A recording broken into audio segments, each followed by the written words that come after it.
morning and welcome to Washington. I'm Gloria Borger in for Candy Crowley. This morning, there's growing urgency and apprehension over President Obama's surprise request for congressional approval of military action against Syria. And that vote could come as early as next week.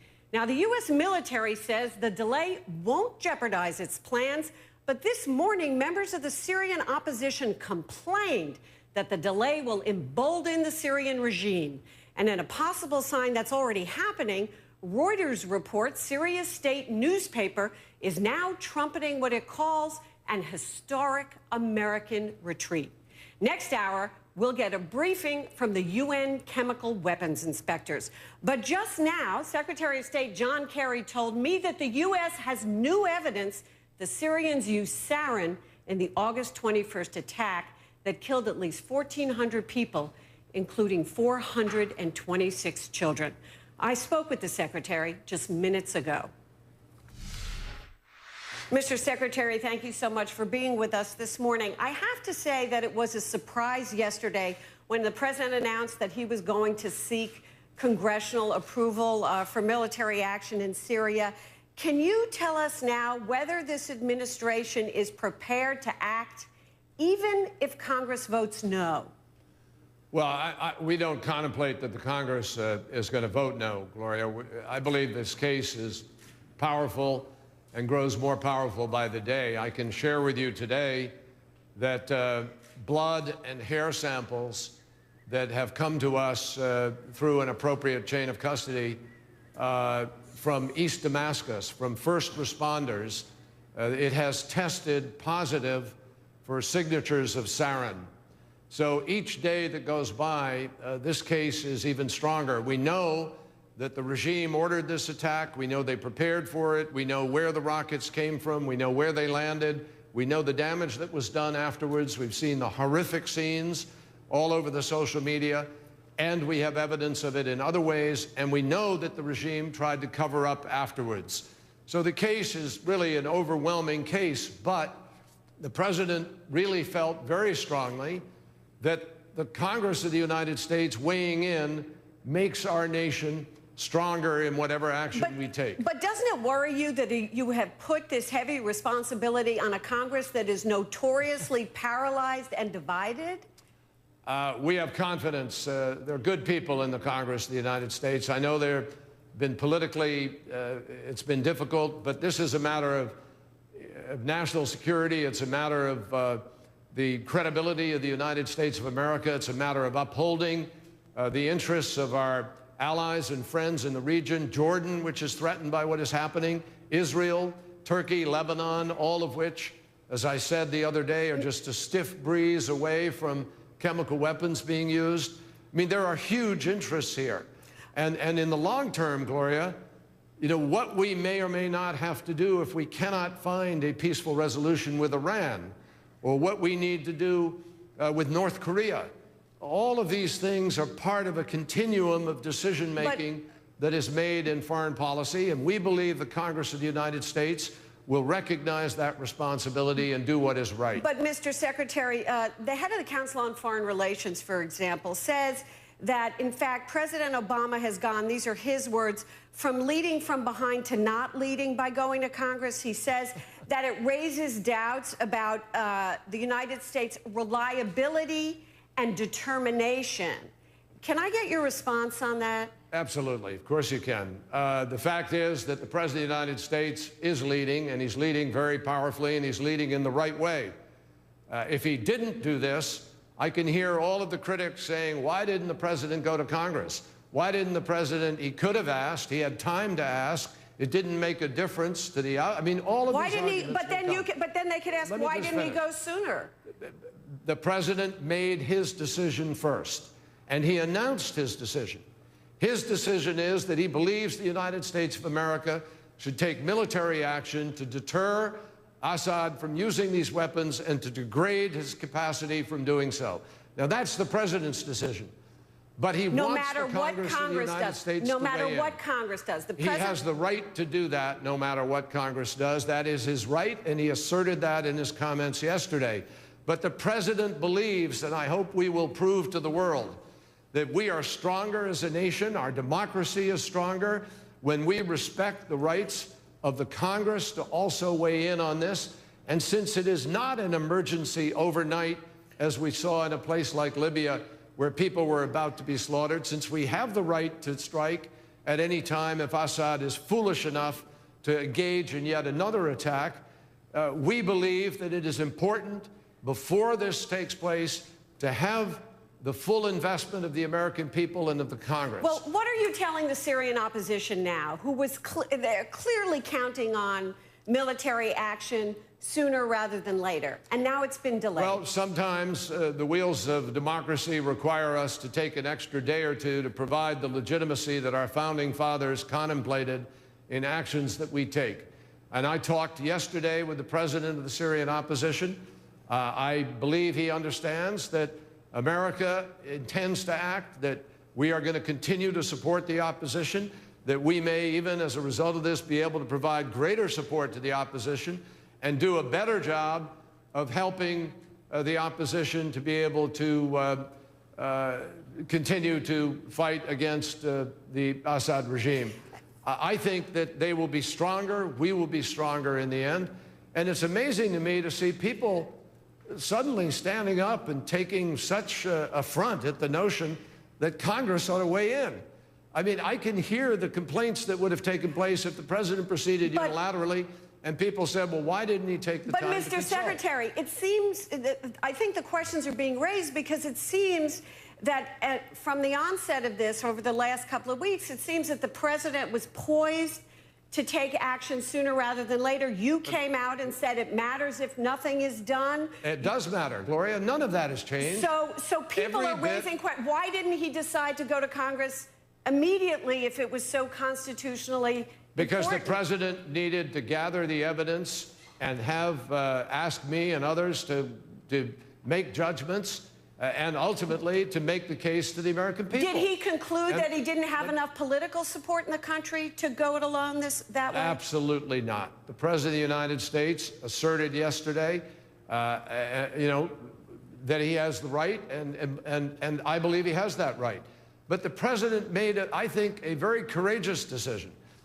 Just because he disappointed some people who thought, without any basis, that he was setting up to go take a strike, doesn't mean that he didn't reserve the right to make the judgment that he made. No decision is made by a president until the decision is made. And this president did not make the decision until he finally came to the conclusion that he wanted to take this to Congress in order to have the greater strength of the American people speaking as a whole. I think it's I personally believe at a time when the institutions of governance are being doubted by many people, I think this is a very courageous decision. I think it is a big presidential decision, and no one should misinterpret it, but it's particularly also risky. Assad or the opposition. But it's also risky, Mr. Secretary, isn't it?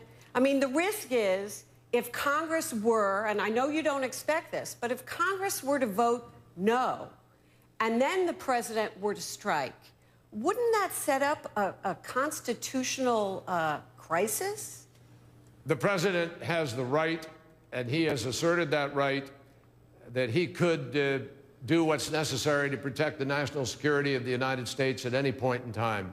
The president believes that we are stronger as a nation when we act together, the branches of government that are designated with powers with respect to foreign policy.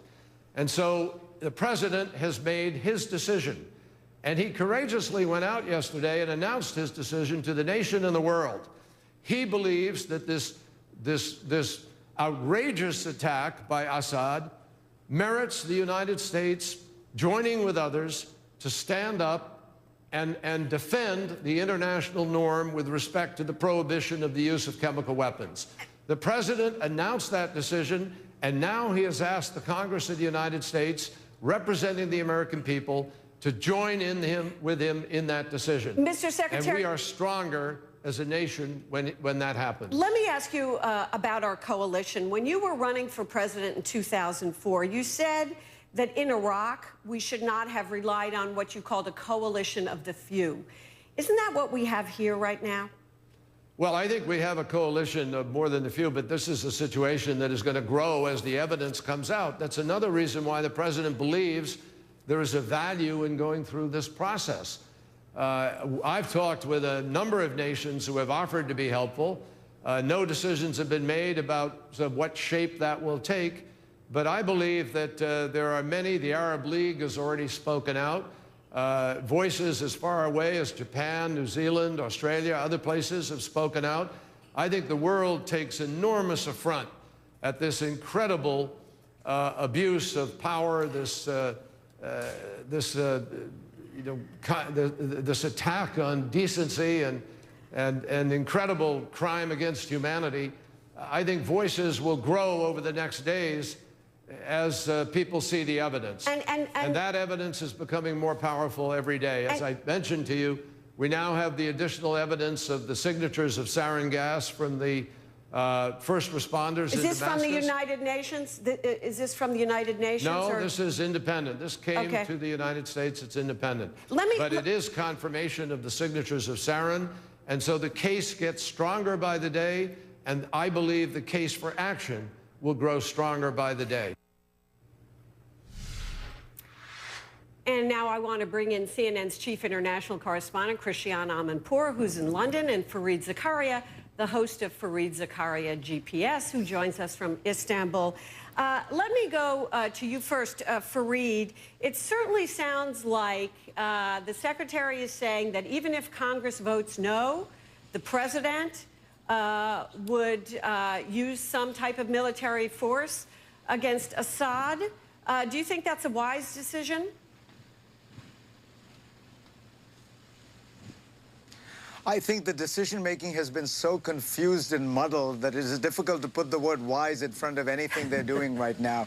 The administration has hesitated between non-intervention and intervention, and it is caught between those stools. For a long time, President Obama had explained in a very disciplined way that this was a messy internal civil war and the United States couldn't do much to affect it.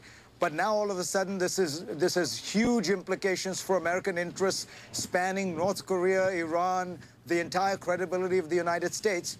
So then why are we talking about 2 days of strikes? And you see the same tension, the same confusion in this whole issue of Congress. As you say, if this is as massive and important a violation of international law, standards, decency, compelling American action, then, as you were pointing out, the United States should have acted and acted quickly. The president seemed to have made that determination.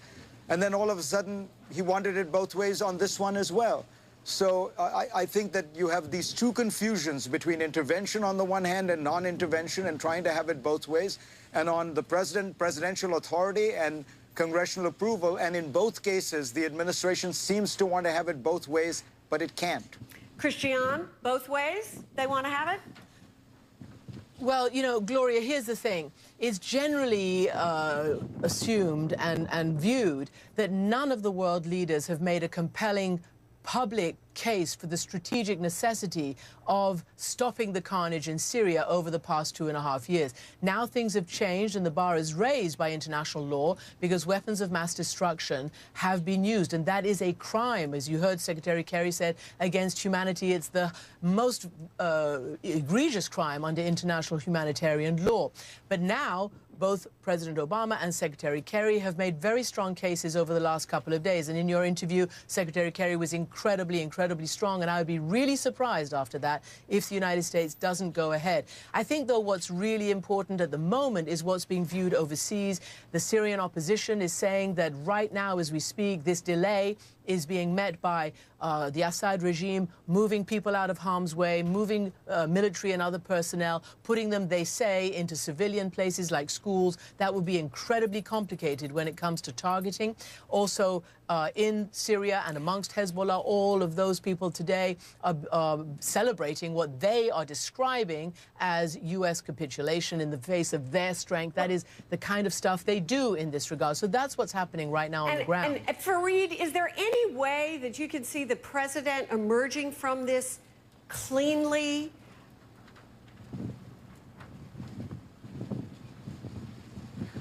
Look, there is a scenario there that the very limited use of force that he is talking about somehow has the effect of sending that shot across the bow, and it in some way deters Assad or degrades his capacity. More likely, we've watched this movie before. This will be like one of those strikes against Saddam Hussein. Assad will hunker down. There will be 2 to 3 days of strikes. There will be some degradation of his capacity, but it won't really change much. This is a fight to the finish for both sides. Assad knows that at the end of the day, if he is overthrown, he, his regime, his henchmen, the entire Alawite structure of power will be massacred.